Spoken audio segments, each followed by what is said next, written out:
সময় কিভাবে চলে যায় দেখতে দেখতে 3টা বছর হয়ে গেছে আমাদের এই অনুষ্ঠানটা।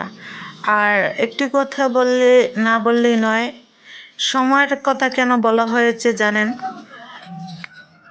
আজকে আজকে থেকে 2 বছর আগে আমার ভাই বাহিরে চলে গেছে, কিন্তু তার স্মৃতিগুলো রয়ে গেছে। সে বাংলাদেশের বাহিরে চলে গেছে, কিন্তু স্মৃতিগুলো বাংলাদেশে রয়ে গেছে। তাই এই ভিডিওটা আপনাদের সাথে শেয়ার করতেছি। তো ভিডিওটা কেমন লাগে আপনারা দেখবেন। যদি ভালো লাগে অবশ্যই কমেন্ট মাধ্যমে জানাবেন। আসসালামু আলাইকুম, সবাই কেমন আছেন? আপনাদের সাথে আছি আমি মামে বাবাগুলো। দূরে এবং কাছে আমার প্রাণ প্রিয় ভাই বোনেরা হল এবং যে যেখানে আছেন, আশা করি সবাই ভালো আছেন, সুস্থ আছেন এবং নিরাপদে আছেন।